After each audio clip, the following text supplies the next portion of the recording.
సంక్రాంతి కానుకగా రైతు భరోసా అమలు చేసేందుకు రేవంత్ ప్రభుత్వం కసరత్తు చేస్తోంది. అయితే అసలైన రైతుకే ఆర్థిక భరోసా కల్పిస్తామని ప్రభుత్వం అంటుంటే రకరకాల కండిషన్లతో ఎగ్గొట్టే ప్రయత్నం చేస్తోందని బీఆర్ఎస్ ఆరోపిస్తోంది.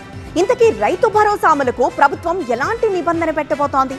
బీఆర్ఎస్ ఆరోపిస్తున్నట్లు ఒక్క పంటకి ఆర్థిక సాయం అందిస్తుందా? కేబినెట్ లో ఎలాంటి నిర్ణయం తీసుకోబోతోంది? రైతు భరోసాపై తెలంగాణ ప్రభుత్వం వేగంగా అడుగులు వేస్తోంది.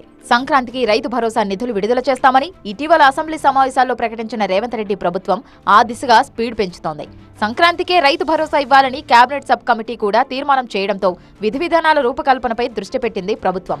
ఇందులో భాగంగా రైతు భరోసా ఎవరికి ఇవ్వాలని, ఎవరికి ఇవ్వొద్దనే దానిపై కసరత్తు చేస్తున్నారు. గత బీఆర్ఎస్ ప్రభుత్వం బేషరతుగా రైతు బంధు చెల్లించింది. కానీ కాంగ్రెస్ ప్రభుత్వం మాత్రం అలా కాకుండా కొన్ని నిబంధనలు పెట్టాలని నిర్ణయించినట్లు సమాచారం. ఓఎస్ఎస్ ఫర్టిలిటీలో అమ్మ నాన్నలకి పర్సనలైజ్ ట్రీట్మెంట్ ఇచ్చారు.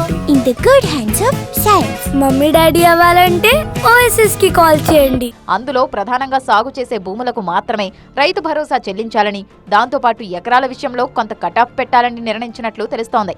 7 నుంచి 10 ఎకరాల లోపు భూములు ఉన్న వారికే రైతు భరోసా చెల్లించాలని ప్రాథమికంగా నిర్ణయించినట్లు తెలుస్తోంది.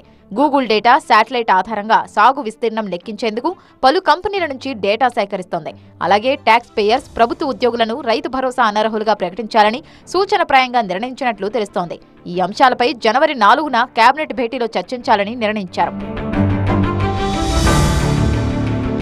రైతు భరోసాకు కోతలు విధించేందుకు రేవంత్ సర్కార్ కుస్తీలు పడుతుందని మాజీ మంత్రి హరీష్ రావు ఫైర్ అయ్యారు. రుణమాఫీకి షరతులు పెట్టి లబ్ధిదారులను తగ్గించారని ఆరోపించారు. రైతు భరోసా పథకానికి రైతుల నుంచి సెల్ఫ్ డిక్లరేషన్ తీసుకుంటారట అని ఆక్షేపించారు. ప్రభుత్వమే లీకులు ఇస్తుంది. 10 ఎకరాలకు ఇస్తాం, ఒక పంటకే ఇస్తాం, సాగు చేసే భూమికే ఇస్తాం అని లీకులు ఇస్తున్నారు. 4వ తారీఖు కేబినెట్ మీటింగ్ లో డిసైడ్ చేస్తామని లీకులు ఇస్తా ఉన్నారు. ఒకవేళ పత్తి రైతులకు గాని, కంది రైతులకు గాని, హార్టికల్చర్ రైతులకు గాని మీరు అన్యాయం చేస్తే తస్మాత్ జాగ్రత్త అని చెప్పి హెచ్చరిస్తా ఉన్నాం. రైతు లోకం తిరగబడుతుంది అని చెప్పి హెచ్చరిస్తా ఉన్నాం. జరిగే పర్యవసానాలకు ప్రభుత్వం బాధ్యత వహించాల్సి వస్తుంది అని హెచ్చరిస్తా ఉన్నాం. మొత్తంగా సాగు చేసే వారికే భరోసా అందాలి. అసలైన రైతుకే ఆర్థిక సాయం అందించే ఆలోచనలో రేవంత్ సర్కార్ ఉంటే రైతు భరోసా ఎగ్గొట్టేందుకు ప్రభుత్వం ప్రణాళికలు రచిస్తోందని బీఆర్ఎస్ ఆరోపిస్తోంది. మరి ప్రభుత్వం ఫైనల్ గా కేబినెట్ భేటీలో ఎలాంటి నిర్ణయం తీసుకుంటుందో చూడాలి.